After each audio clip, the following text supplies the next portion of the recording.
Hello and welcome to the program. Is News Across Nigeria. I'm Joka Rogers. Today we're covering the regions of the South, Southwest, Southeast, Northwest, North Central regions of Nigeria. We begin in the South part of the country, where police in Rivers State today foiled a robbery attack on a New Generation bank located in Trans-Amadi area of Port Harcourt, the Rivers State capital. According to the police public relations officer, DSP Ahmad Mohammed, the command responded to a distress call that led to the trail of the fleeing robbers. The police public relations officer told Channels Television that the gang of 8 attempted to get away in 2 utility vehicles and engaged his men in a gun battle, but the robbers were overpowered. In his words, the main vehicle used for the operation was recovered and found to be carrying the stolen bags of money, which after counting was in the range of 130 million naira. Got an information that one of these New Generation banks have been robbed. Then our men swung into instant action and pursued these antisocial elements. And when these antisocial elements sensed that we are closing on them and our firepower was more than what they were having, they have to abandon the main vehicle they use in this operation. This is the vehicle, you can see it from my behind here, a Lexus, and it contains unspecified amount of money. If I can estimate it, the money will be in 3 digits millions. And after that, we are able to recover an AK-47 rifle, an English pistol, and 3 magazines. From the close look at what is happening, what is in the vehicle, it appears that the hoodlums sustained gunshot and run away with it. Let me use this opportunity to appeal to the doctors or the clinics here in Port Harcourt.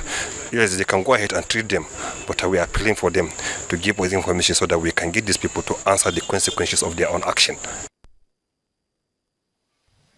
Staying with security matters and still in that region, a collaborative effort between local hunters and the Edo State Police Command paid off, leading to the rescue of 3 kidnapped victims. Speaking at the State Police Headquarters in Benin City, the Police Public Relations Officer, DSP Stephen Owoche, commended the assistance of local residents in the rescue of the victims and warned criminals to stay away from the state.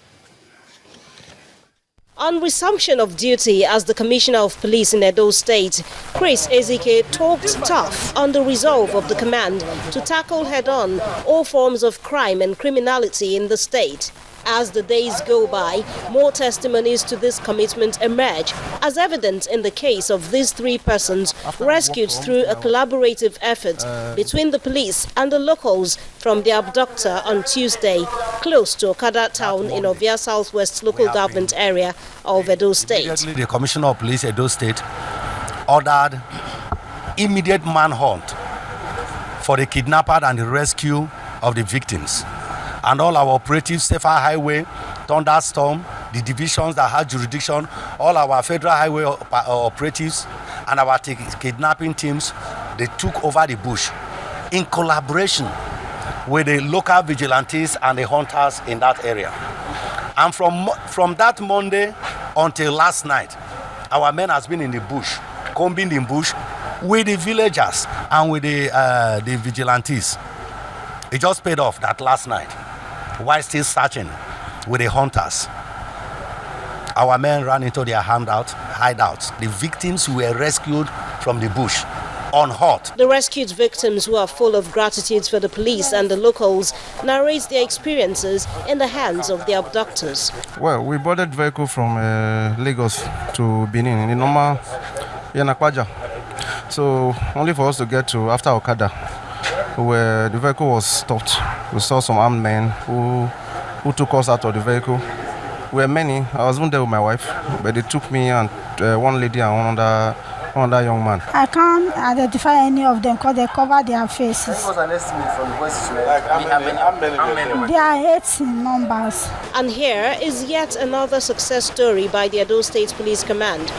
This car, which was stolen at gunpoint on Tuesday night from the owner, was recovered by the police. As I just closed yesterday evening, around 8:30, I said, may I just enter motor? I just see 3 men just attack me. Say, madam, come come down. With these bold statements being made by the Edo State Police Command through its efforts, it's necessary for local residents to continue to support the force in its bid toward ensuring a crime-free Edo State. Well, 4 men have been arrested by the NDLEA in Adamawa State, northeast Nigeria, for what has been described as the largest singular seizure of narcotic drugs ever made by that command. Now, parading the suspects before newsmen, the NDLEA headquarters in Yola, the state's commandant, Mr. Yakubu Kibo, said the men were arrested by men of his command and with 2 buses along Yola-Mubi Road. The 2 buses, supposedly carrying textile materials and cartons of cigarettes, were discovered to be stuffed with 3.140 tons of narcotic drugs and tramadol capsules. We have 225 milligram, 250 milligram, 100 milligram. Even at the hospital setting, they cannot give that. So what these drugs do to the body system is that it will give you energy. It will give you energy to do anything you want to do. That's why most of these tramadol are being abused by the laborers that are doing these manual jobs. Farmers, once they take them, they will not be tired. They will not be tired of anything they want to do. From research conducted so far, we learned that insurgents, when they take this type of drugs, it will keep them awake to 2 to 3 days without resting, and they will not feel any effect. This is the drug that even if they cut you, you will not feel it. They bring a knife and cut your body, you will not feel it. These are habit-forming drugs. As soon as you continue to use this, you create a habit. They act on the central nervous system. And when you allow such to continue, you may not be able to do any job without taking these drugs. Any type of work you want to do, since you are used to it, you cannot do without taking the drugs. And eventually, it will have a very adverse effect on such a person that is consuming. The news now, the National Emergency Management Agency, NEMA, has donated relief materials to victims of recent flooding in Sokoto State. Presenting the relief materials to the state governor, Aminu Tambuwal, the managing director of the agency, Mohammed Sidi, said the gesture is aimed at alleviating the effect of the disaster, which ravaged 70% of farmland and houses in 20 local government areas of the state. Mr. Sidi, however, urged Nigerians to desist from indiscriminate dumping of refuse in waterways, which has contributed largely to flooding across the country. On his part, the governor of the state commended the agency for its gesture, even in the face of dwindling resources, and promised to relocate the affected people to safer places. Says it's determined to increase the revenue allocation collection rate currently at only 13% in order to meet up with the state government plans to develop the state. At a 5-day conference in enhancing revenue generation in Kano State, the State Commissioner of Finance, Mutari Dandago, says experts have also been mobilized to technically assist the government in generating more revenue. The 5-day workshop is seeking to train staff of the State Board of Internal Revenue on new ways of generating revenue for the state. They can really do more than what they are doing in the collection of revenue. They can actually improve on their IGR.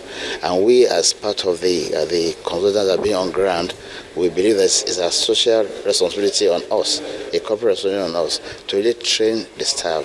The adage that if you don't train them, don't blame them, is there. And we believe that at the end of the training, we believe that there will be increased productivity as individual capacity will have been improved upon, and then there will be more revenue generated for the Kano State government. We will want to make the IGR to be dominant. We let it be 60% or more, so that it can cover our recurrent expenditure budget and cover greatly the capital expenditure budget. The plan is that in the next 1 or 2 years, the IGR of the state will be enough to take care of our budgetary expenditure, so that the amount coming from the federation account will be put into what we call future generation account. The concern of this government is not about the present generation alone. we have a lot of concern about the future generation. When the program returns, lawmakers in Nasarawa State suspend the state university's vice-chancellor over allegations of admission irregularities. That's in a moment. Please stay with us.